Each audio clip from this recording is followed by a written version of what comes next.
Hi friends, good morning. How are we doing? I'm a little sick today, so we're gonna do a little bit of a shorter painting, but what I am gonna do is we're gonna do a full process of how to make stickers. So from start to finish. So painting, taking pictures. I don't know how I'm gonna film myself taking pictures really. Just hey, don't eat those. Just because I take pictures with my phone, so I might use my iPad to film that part. And if I do, then the quality is not going to be too gooder. But I don't think those are good for you to eat. I'm not. You guys look at the flowers. Okay, first of all, if you have a significant other, buy them flowers. Okay, so I got these for Pete. Look how cool the leaves are. Hey, stop eating it. Do you see this leaf? Do you see these? They're sick. Like, look at that. They're protea. Here, let me turn the camera on. Look how pretty these flowers are.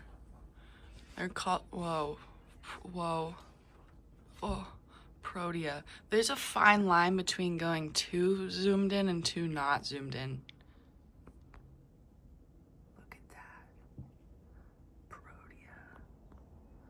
And then look at this one. This one hasn't even opened up yet. It's gonna open up. Do you see how those things are? Look, it's a baby pink. They're so cool. Okay, so yeah, so we're gonna film the whole painting process, or all of it.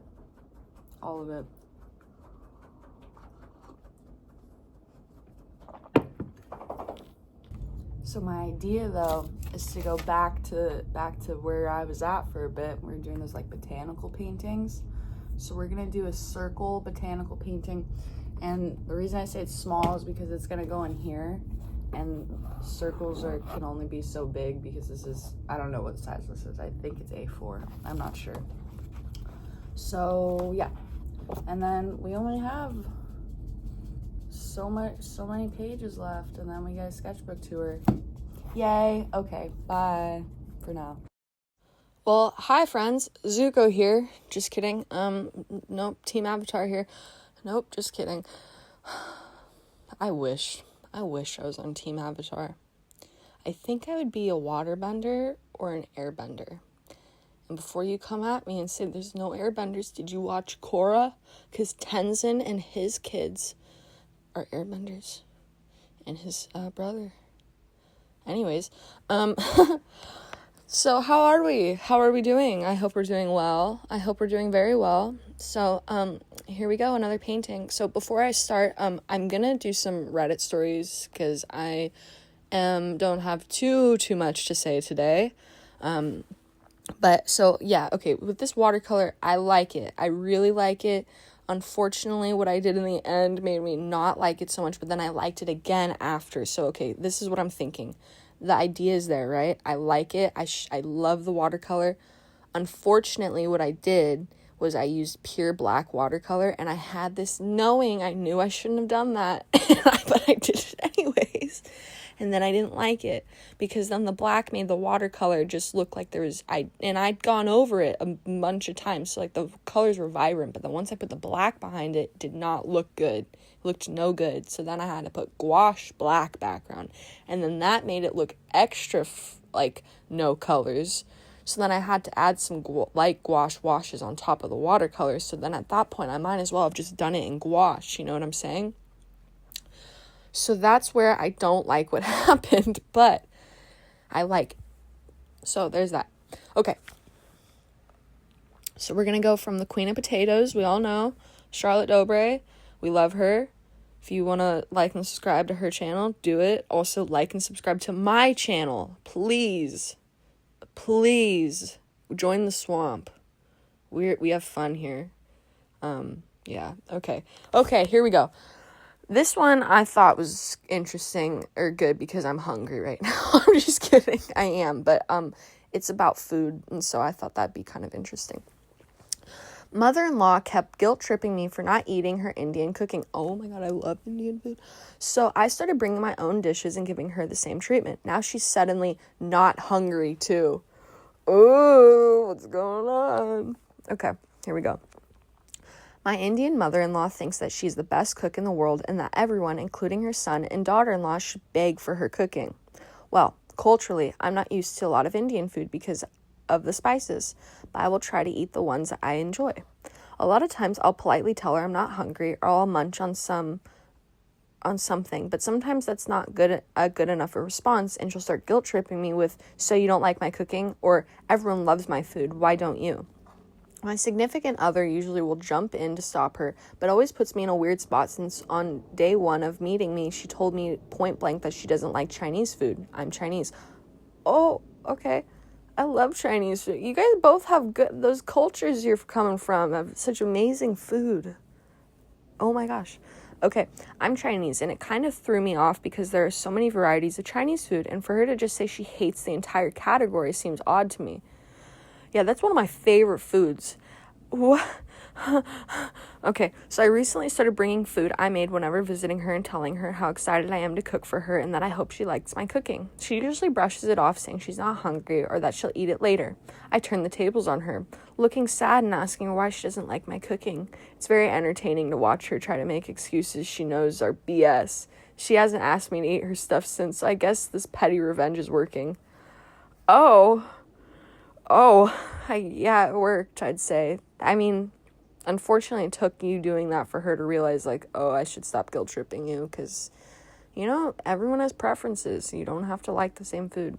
I know me and my fiance, we like the same food, but at the same time, we don't. So, like, for example, he likes a lot of seasonings on his veggies. I don't particularly like a lot of seasonings on mine. I like to taste, like, the true vegetable that it is, So, like, if there's, like, a bunch of butter and, like, a bunch of salt and pepper and, like just too much, then I'm like, I'm okay. Like, it's good, but it's not, like, my favorite. I like the true essence of my veg, The essence. Or, like, for example, he's allergic to a lot of different types of fruit, and I am not, and I love cherry pie. So, unfortunately, sometimes we buy two pies. I get my own cherry pie, and he gets his own pumpkin pie. Even though I like pumpkin pie, it's not my favorite. He has eaten whole pumpkin pies by himself before. It's insane. Okay, let's read some of the comments, shall we? Seeing as I love both cuisines, I will gladly volunteer to eat both sets of leftovers for you to keep the Plot twist, they're both terrible cooks. I'm just kidding. I didn't write that. They wrote that. What an excellent strategy. Since she has stopped, you can stop bringing her food. If she starts again, you start again. Clear immediate consequences for both desired and undesired behavior. Like puppy training. That's what someone's... Oh, jeez. Okay. Now I gotta find another one. I'll be back. Alright, we got ourselves a long one here. And it's a wedding one because I will be getting married at some point, and I like wedding stories. I do. Ever since I was a little kid, that... what's the channel, like TLC or whatever, I'd watch 4 Weddings, Say Yes to the Dress, My Gypsy Wedding, like all the wedding stuff I watched because I love these. Okay, here we go. My mom is trying to hijack my wedding. Please help. Potatoes, I need help. Sorry that is so long. This is my first post in the sub, so please be gentle. Okay. It's all good, friend. You got a lot to say, so let's get in here. Okay, so here's the thing. Recently got engaged to my best friend / love of my life, and I cannot be more thrilled. I'm even having dreams of marrying this man. Oh, I need to zoom in. We are not huge wedding people, so we didn't expect much, just a small, fun wedding. My parents were actually thrilled. My dad is very excited about me getting married. He has insisted we have a great wedding with lots of family and friends from both sides. My fiance and I talked about this and decided that was fine. We made up a guest list for this wedding and are floating around 70 people. Now comes in the issue. My mom. For some background, it is important. My mom and I do not have the best relationship. We have been on and off for years. She has some issues and wasn't always the kindest. I won't get into the trauma dump, but it was bad. I went no contact for a few years after the tragic loss of my son 9 years ago. Another story for another... Oh, I'm so sorry. We have since started to mend and move on. And we have been doing great with our low contact relationship. Me and my fiance are both very funky people. We love funky. We love to go to music festivals and are really into the rave scene. We love fun pastel colors and iridescent shiny things. Our house is very funky and colored entirely in pastels with cartoonish accessories. It's very cool and super fun. All visitors love our home and tell us how cool it is in here. I'm proud of my work since everything is made by me. I'm an artist. The issue. I thought it would be a nice bonding experiment if I involved my mom. I made a Pinterest board of all the fun, iridescent pastel decor we want in our reception. Same as our house, but in a rented party room. We are clearly not traditional people, in all caps. He wants to wear an embroidered pink jacket, and I want an iridescent dress. My mom was added to the board with my fiance and I. We have had talks of what it is we are going for. The problem came today. We had a long phone conversation in which she proceeded to tell me all the things that she has decided for our special day. She has a separate pin board showing off all the super frilly, lacy, floral garden tea party ideas. She has decided everything from what the color should be. She wants black, white, and gold. She also wants to keep adding in muted, dusty colors. From the decor, flowers, cakes, table dressings, all the way down to the plates and cutlery. And I do mean everything. She's literally picked out everything. It is all wrong. Not a damn thing matches what we want. When I started to put my foot down a bit hard to do it in a gentle, try not to start drama sort of way, she shut it down. She even told me, you can pick 4 things in this wedding that is iridescent, and that's it. Calling what I was explaining to her tacky and said we were wanting it just a cheap-looking birthday party, which I don't get. The wedding is fine. I don't mind to tone it down and be more traditional, but it isn't the point of the reception. But isn't the point of the reception to just have fun and party? What really got me heated was her telling me that this has to be classy and traditional for the old people at the wedding. I also don't get this. Everyone attending would be more shocked to see us having a wedding look like that. My 80-year-old grandmother, who still walks to Hot Topic to buy me collars and fishnets for all gifts, she's the GOAT and my biggest supporter. So even she would love our reception style. I told her, I honestly don't care what others have to say. This is our wedding and should be about us. She told me, well, if you start doing all that, then your dad isn't going to pay for it. I kept my cool again. This woman is the opposite of chill pill, and I show her grace. I told her, if that's the case, then don't feel obligated to pay for anything. We don't want input, and we do want input and conversation about these things, and I love taking some inspiration. The problem is she isn't letting me have any say in it. It's just drama, and I just don't want it. I called my dad to try and get to him to help me gently nudge her over the fun side of things because I really don't want drama. I'm confident, and I confront her about this, it will be very much, And if I confront her about this, it'll be very much drama. He was less helpful, but did agree to fake some interest in the wedding and try to talk up how much fun the reception would be with more color and fun iridescentness. I really am not looking for drama, so maybe it's just more than just me talking about these things. She will come around. He does not care what we do at the wedding, and he clarified that he did not make a statement and the money has no strings attached, which is good. Did I handle this right? To clarify, I did try talking as nicely and calmly as I can about what we want and get through to her. She just isn't listening and is taking over every aspect of our wedding. I do not want this to be just another reason for drama, or even worse, another reason to have to cut her off. I want to keep the fun, but get my point across. Oh, and when I say I do need help, that's because we have only been engaged for 3 weeks. This has happened all within 2 weeks. We don't have anything planned. My friend that lives with my fiance and I told me, you know who to ask? Time to hit up Charlotte and the gang. So please, my fellow potatoes, help me. What other suggestions do you have in mind? I know this is a slippery slope that could end badly, and I want to start the open communication to stop it from getting that far. How can I nicely say, stop taking over? This is about what we want. If I can figure out how to share some inspo pictures from both sides, I will. I'm a long-time lurker, not a poster. Edit tab. Sorry for not making this clear in the post. My mother has mental issues that have been addressed, and she's doing much better over these past few years, hence the slow rebuild of our relationship. I don't want input. I do want input and to involve them. However, we do not need them to pay. That was just an offer my dad made to be nice. He has to deal with her often and knows how she is. I do not expect him to go to bat for me or anything like that. Also, I see people saying just cut her off and don't involve her. I do actually want to involve her. I just have to figure out the nicest way to go about it. She can be a bit much, but this is really in her way of trying to be excited about our wedding, which is why she has already gone this far in such a short time. To sum it up, it isn't malice, just her weird enthusiasm. I've cut her off a few times, but we are trying to mend things, but that doesn't mean I won't do it again if it comes to it. I just don't want to have to do that if I can avoid it. We don't need the money or input. At the end of the day, it's our wedding and we will have what we want. I'm looking for advice on how to go about civil conversation. I like to think I'm good at communicating, but we all could use an outside opinion. Just had to fix this because they are legitimately trying to get involved and excited, and it's just not normal for my family to have an exciting event like this. Wait, what? Just had to fix this because they are legitimately trying to be involved and excited. It's just not normal for my family to have an exciting event. Like, okay, I just don't want things to get to a boiling point if we can just get on the same page. Now, P.S. if you see this, hello, my potato queen. Okay, let's read some comments. I think you go off and get married, then have a post-wedding party to which you invite your parents as guests.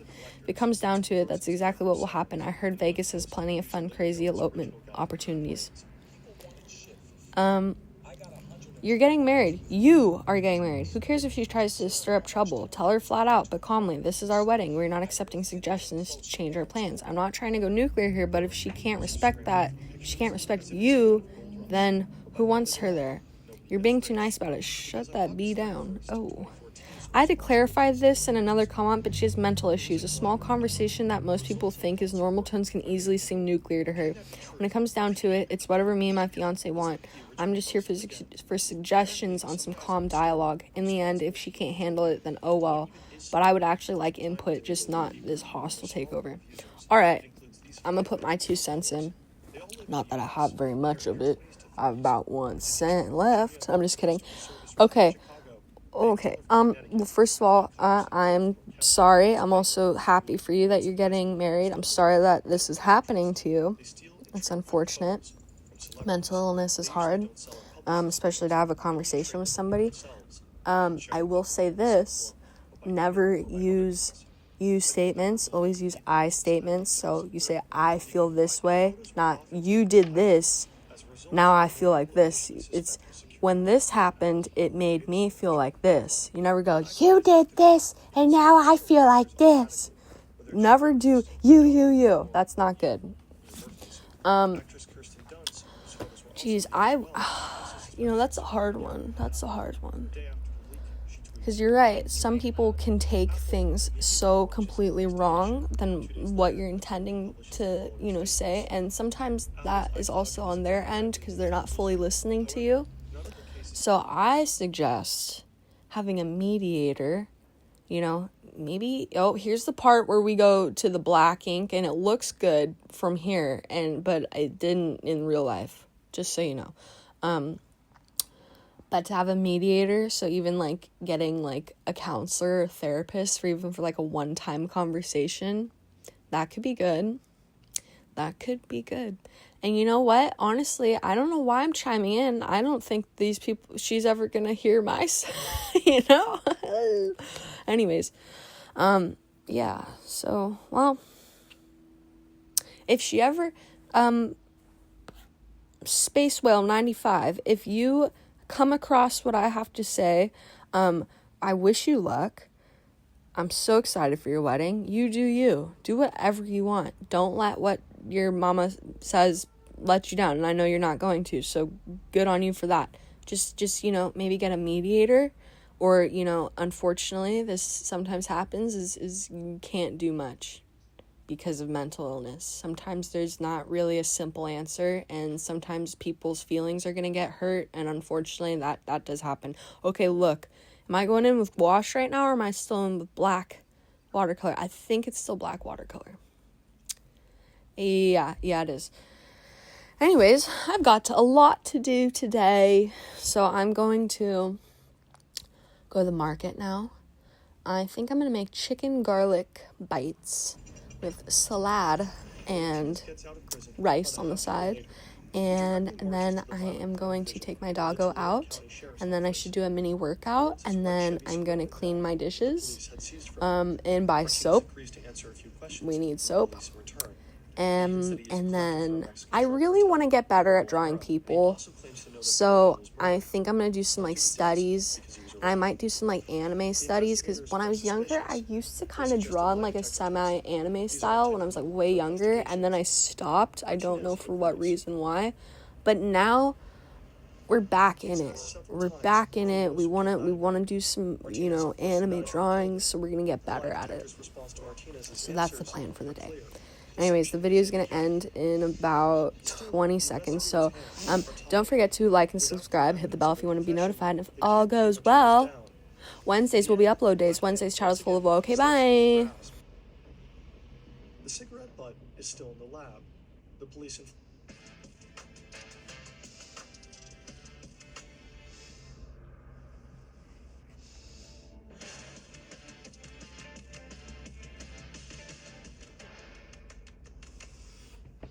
Florida have other cases.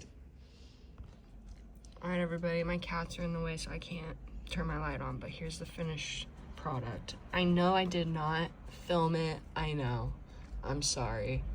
But here we are. She's pretty.